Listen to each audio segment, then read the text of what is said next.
প্রত্যেকটি মানুষের এই বিষয়টির প্রতি লক্ষ্য রাখা উচিত, অল্পে তুষ্টির বিষয়টি।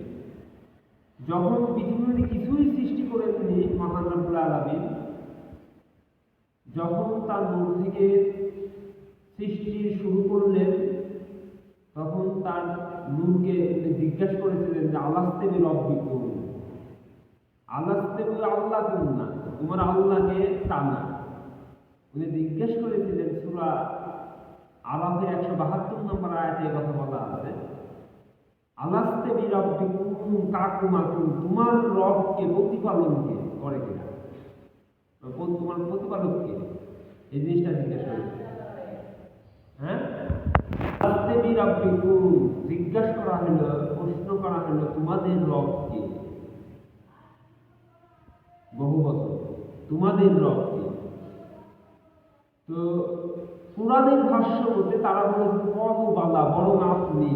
কলু বালা, কলু মানে বলল, কুল মানে বলা, কলু মানে বহু বছর তারা বলল। তো ইসলামের ইতিহাস যদি কেউ পড়ে, জাহিরি ইতিহাস এবং বাতিলের ইতিহাস যদি পড়ে, ওই রুহ জগতের মধ্যে কিছু কিছু রুহ অস্বীকার করেছে, এবং এটা অস্বীকার করার সম্ভাবনাও আছে। এই জন্যই ওই আয়াতের সূরা আরাফের 172 নম্বর আয়াতে শেষের অংশে আল্লাহ বলছেন, যাতে তোমরা অস্বীকার করলে পরে যেন তোমাদের এই প্রমাণ থেকে থাকে। এই প্রমাণ স্বরূপ আল্লাহ এই আয়াতটি বা এই প্রশ্নটি জিজ্ঞাসা করেছিলেন সকল রূপকে। তারা বলেছিল কলু বানা। তারা কিসের জন্য? কোনো অশান্তি, মারামারি, হানাহানি, কাটাকাটি, ক্ষুধা, অভাব, কিছুই ছিল না যখন জান্নাতে ছিল বা আল্লাহ যখন রূপে তৈরি করেছিল। কিন্তু অল্পে সন্তুষ্টি না হওয়ার কারণে তারা বলেছিল আন্তা আন্তা, আনা আনা, আন্তা আন্তা, আমি আমি, তুমি তুমি, মানে অল্পে সন্তুষ্ট হইল না। এই জন্য সামগ্রিক দুঃখ কষ্টের মূল, মনের অশান্তির মূল, দেহের অশান্তির মূল, পারিবারিক অশান্তির মূল, সামাজিক অশান্তির মূল, অর্থনৈতিক অশান্তির মূল, জাতীয় এবং আন্তর্জাতিক পর্যায়ে যত অশান্তি, অসুখ বিসুখ, অশান্তি, সকল কিছু মূল হলো অল্পে তুষ্টি না থাকা, অল্পে সন্তুষ্টি না থাকা। আর একটি মানুষ তখনই অল্পে সন্তুষ্টি থাকতে পারবে যখন সে প্রগাঢ় জ্ঞানের অধিকারী হবে। এই জন্যে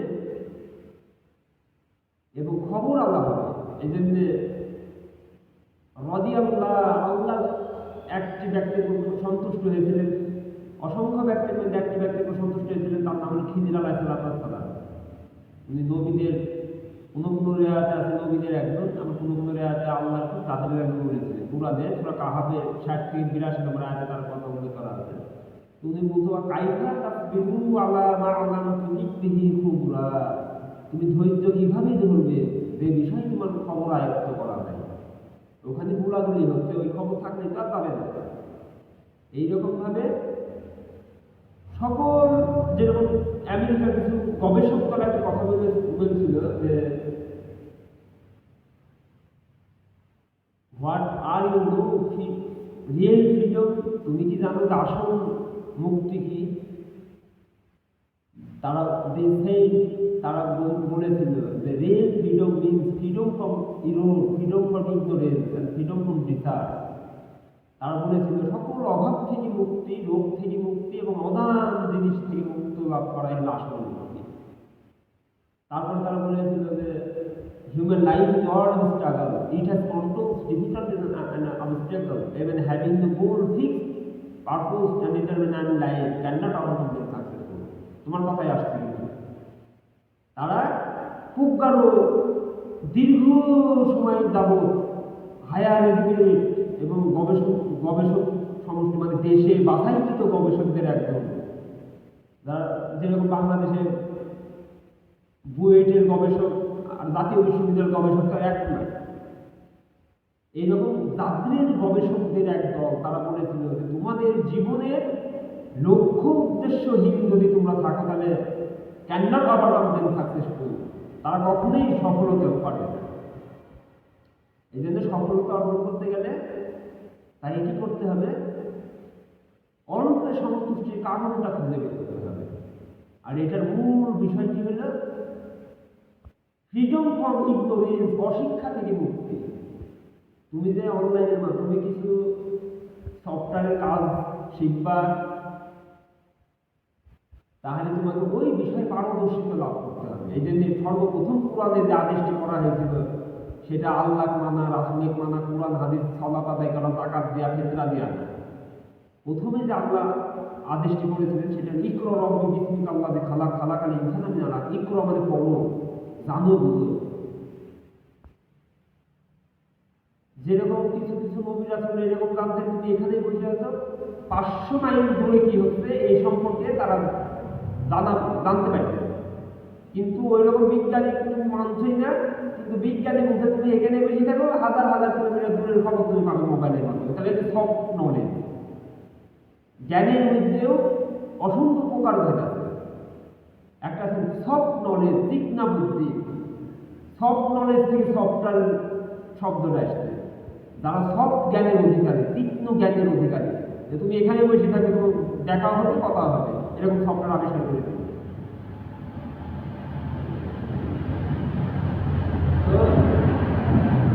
এইরকম ভাবে একটি মানুষের পরিতৃপ্তি লাভ করতে পারবে তখনই ওই ব্যক্তিটি যতক্ষণ পর্যন্ত ফ্রিডম ফ্রম ইরোর, অশিক্ষা থেকে মুক্ত লাভ করতে পারছে।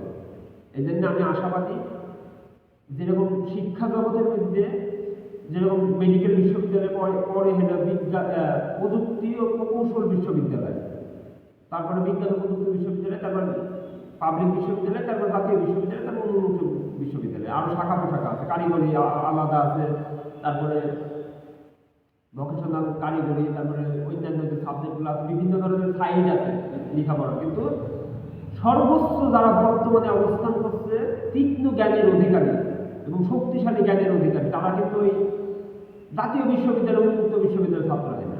কারণ ওয়েট না হলে যে কোনো একটা প্রকৌশল, যেখানে সব জ্ঞানের সবচেয়ে উপর ক্লাসের বিদ্যা, কিন্তু এটা মানে টেকনিক্যাল নলেজ। আর টেকনিক্যাল নলেজের উপর একটা বিদ্যা আছে, সেটা আল্লাহ সন্তুষ্টি। মানে আল্লাহ তার সন্তুষ্টি। একজন সিএসি কমপ্লিট, গ্র্যাজুয়েট কমপ্লিট করে এবং পোস্ট গ্র্যাজুয়েট কমপ্লিট করা সিএসি ছাত্র মৃত্যুবরণ করার পরে জান্নাত লাভ করতে পারবে কি পারবে না, এটা তো গ্যারান্টি থাকে না।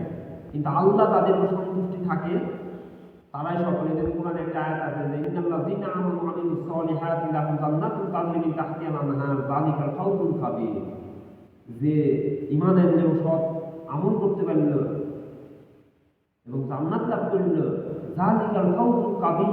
কাবীর মানে বড়, আজিম মানে বড়, আকবর মানে বড়, কবির মানে মানে খুব উচ্চ পর্যায়ের, মানে বড়, খুব বড় সফলতা অর্জন করতে পারল।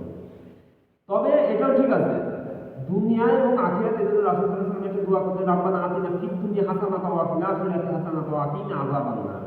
দুনিয়া এবং আখিরাতে সফলতা হলো মেন সফলতা। যে দুনিয়াতে তুমি যদি ইয়ামত করতে করতে মাটি কাটতে সময় যায়, তাহলে আল্লাহর ইবাদত করতে হয় না।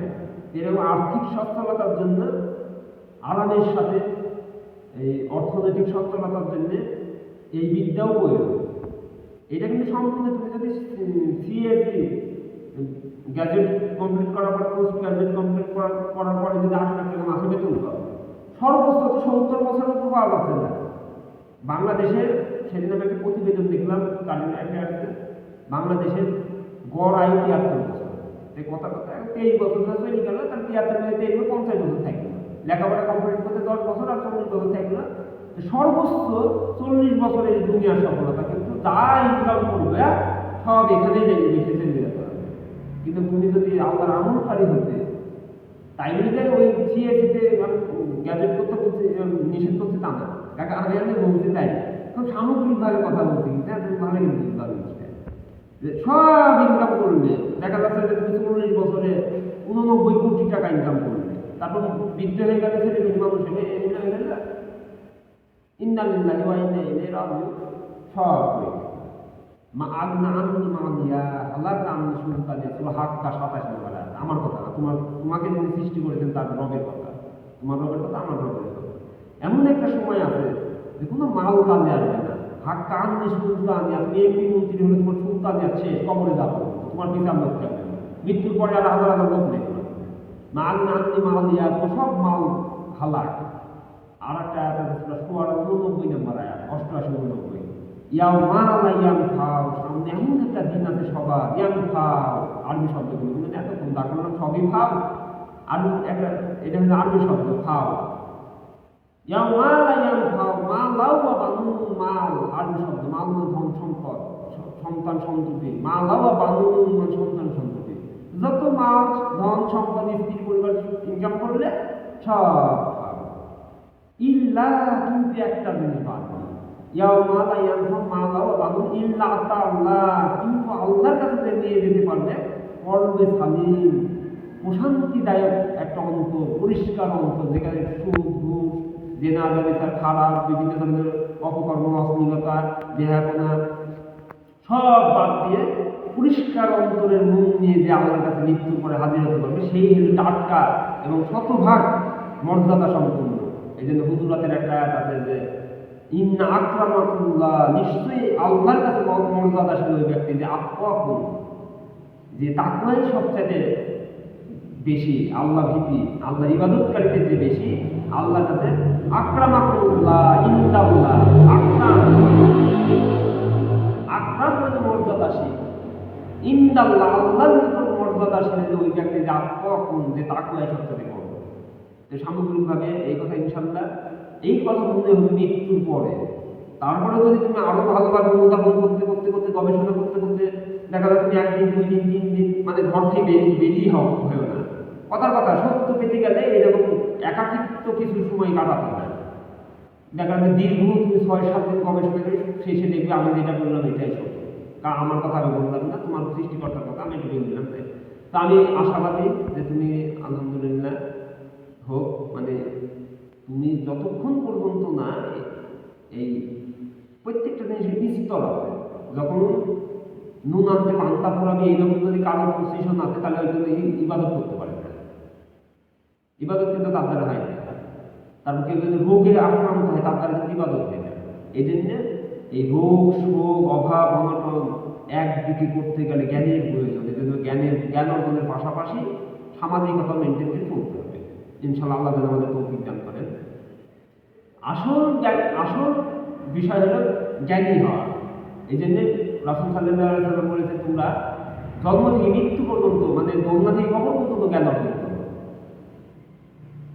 তলাবুল ইলম ফারিদাতু আলা কুল্লি মুসলিমিন, প্রত্যেকটা মুসলমানের জন্য জ্ঞান তলব করা ফরজ করে, ফারিদাতু ফরজ করে দেওয়া হয়েছে। আল্লাহ যেন আমাদের কবুল করেন। আর আমি সামগ্রিকভাবে যে কথাটা বলতে চাইলাম, অল্প পুষ্টির মূল কারণ হলো জ্ঞান। তুমি যখন পরিপূর্ণ জ্ঞানের অধিকারী হবে, খবর আলা মানুষ হবে, তখন তুমি ধৈর্য ধরতে পারবে। আর ধৈর্য ধরতে পারলেই তুমি অল্প তুষ্টি লাভ করতে পারবে। যেরকম যতক্ষণ পর্যন্ত না একটি বালতি পানি স্থির না হচ্ছে, ততক্ষণ পর্যন্ত না কিন্তু বালতিতে চেহারা দেখা যায়। এরকম তুমি অল্প সন্তুষ্টি মনে করো, অল্প সন্তুষ্টি হওয়াটা চেহারা দেখা। যতক্ষণ পর্যন্ত না তুমি জ্ঞানী না হচ্ছ, ধৈর্যশীল না হচ্ছে, খবর আলা মানুষ না হচ্ছে, ততক্ষণ পর্যন্ত ওই রকম ভাবে বালতি পানিও থামছে না, তোমার চেহারা দেখা হচ্ছে না, মানে অল্প সন্তুষ্টি লাভ হচ্ছে না। এই জন্য আল্লাহ তৌফিক দান করেন। আল্লাহ আসসালামু আলাইকুম।